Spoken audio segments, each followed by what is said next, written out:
الحمدللہ والصلاۃ والسلام علی رسول اللہ۔ دیکھیں، مشترکہ خاندان کا جو نظام ہے، پیچھے ہم نے دیکھا کہ باپ کے ساتھ مل کے جو بچے کام کرتے ہیں، باپ کے کمال کو آگے بڑھاتے ہیں یا اپنا بھی الگ الگ کرتے ہیں، جو بھی شکلیں ہیں، اس کی وضاحت دیکھی ہے کہ وہ باپ کے ساتھ مل کے اگر باپ کے کام کو آگے بڑھائیں تو وہ بعد میں کچھ زیادہ کی ڈیمانڈ کر سکتے ہیں یا اسی مال پہ قبضہ کر کے بیٹھ سکتے ہیں۔ یہ کچھ وضاحت دیکھی پیچھے۔ آج ہم دیکھیں گے کہ باپ یا والدہ جو اپنے بچوں میں خرچ کرتے ہیں، اس کی دو شکلیں بنا لی جائیں۔ ایک تو نفقہ ہے، نفقے میں سمجھ لیں کیا آئے گا، باپ اپنی زندگی میں کوئی دیتا ہے ضرورتوں کو دیکھتے ہوئے، بچوں کی لازمی خرچ جو ہوتا ہے، ٹھیک ہے، اگر لازمی خرچ ضرورت کے لحاظ سے کرتا ہے تو دوسرا بیٹا اس حساب سے نہیں مانگ سکتا کہ مجھے کچھ زیادہ دیں۔ کوئی بچہ بیمار ہوا، اس پہ لگا دیا، کسی کو ضرورت پڑی کسی چیز کی، وہ اپنی ذمہ داری کے حساب سے وہ دے رہا ہے، ضرورت خرچ لازمی خرچ نفقے کے طور پہ، تو اس پہ کوئی دوسرا یہ نہیں کہہ سکتا مجھے بھی دیں۔ مثلا کوئی بیماری کی وجہ سے یا پڑھائی کی وجہ سے کسی پہ خرچ ہو رہا ہے، یہ نفقہ ہے، نفاق ہے، اس کے حساب سے اس کا حساب نہیں ہو سکتا۔ ایسا کوئی بات یا کوئی ایسا بھی ہو سکتا ہے مسئلہ کہ باپ کسی مجبوری کی وجہ سے کسی بیٹی کو کچھ دے رہا ہے، جہیز سمجھ لیں، دینا نہیں چاہیے، ویسے ایک رسم ہے، ختم کریں اس ہندوانہ رسم کو، یہ جائز نہیں ہے اپنا مال ایک غلط چیز پہ لگانا، تو یہ اس میں مسئلہ ہے۔ تو اگر باپ مجبوری کی وجہ سے کسی بیٹی کو دے رہا ہے تو دوسری نہیں یہ کہہ سکتے بچے کا ہمیں بھی دیں۔ باپ بیٹے پہ بھی خرچ کرتا ہے ضرورتوں کو دیکھتے ہوئے، بیٹیوں پہ بھی کرتا ہے، یہ تو زندگی کا نفقے والی مطلب ہے، ٹھیک ہے نا۔ وہ یہ دوسرا یہ نہ کہے کہ مجھے بھی دیا جائے الگ سے، یہ ایک مجبوری کی شکل ہے، یہ نفقے میں چیزیں آتی ہیں ضرورتوں کو دیکھتے ہوئے۔ لیکن اگر وراثت کے طور پہ یا زندگی میں مال ہبہ کر رہا ہے، ہدیہ، تو پھر تو برابر ہے، ٹھیک ہے نا، یہ گفٹ ہے، تو یہ اس میں مسئلہ۔ لیکن اگر ویسے ضرورتوں کے حساب سے دے رہا ہے تو وہ گفٹ نہیں ہے، وہ نفاق ہے، یعنی کہ وہ نفقہ ہے ضرورتوں کے حساب سے، تو یہ اس میں مسئلہ ہے۔ تو یہ وراثت کے ٹائم پہ دوبارہ سب کو برابر ملے گا، ٹھیک ہے نا۔ دوسرا مسئلہ محنت کے طور پر، ٹھیک ہے نا، محنت کے طور پر اگر کوئی دیتا ہے تو وہ اگر کسی نے کسی پہ زیادہ محنت کی ہے،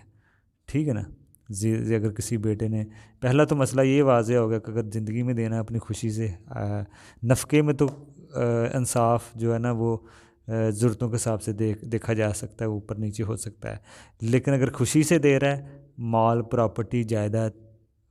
بچوں میں ہدیہ ہبہ کر رہا ہے، تو پھر اس میں تو برابر والا اصول ہے۔ یہ دو باتیں آ گئی۔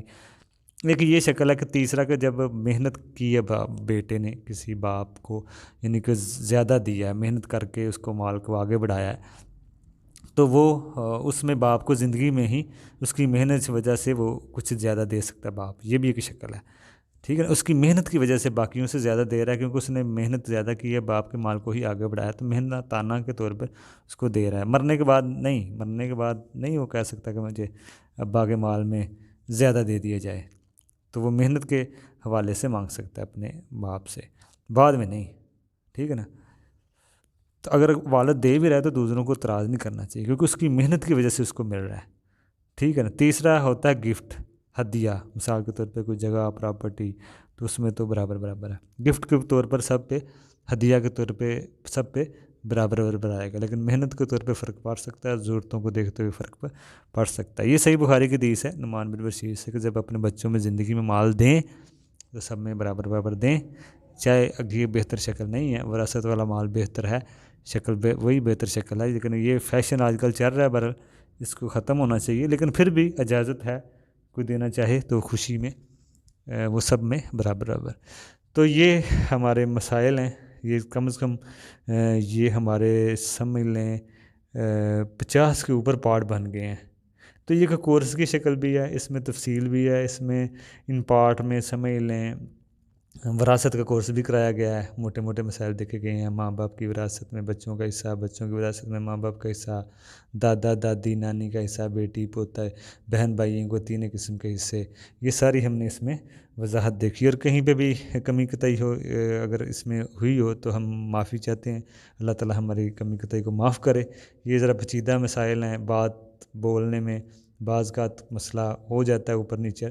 تو یہ برحال اگر ایسا مسئلہ ہوا تو ہمیں اللہ تعالیٰ سے معافی مانگتے ہیں کہ اللہ تعالیٰ ہمیں کمی کوتاہی کو معاف کرے، ہمیں اس پہ عمل کرنے کی اللہ تعالیٰ توفیق دے۔ تو دیکھیں اگر کوئی اس پہ عمل کرے گا تو اس کے لیے جنت ہے، صورت نساء میں ہی ہے، اس کے لیے جنت ہے جس کے نیچے نہریں بہہ رہی ہیں۔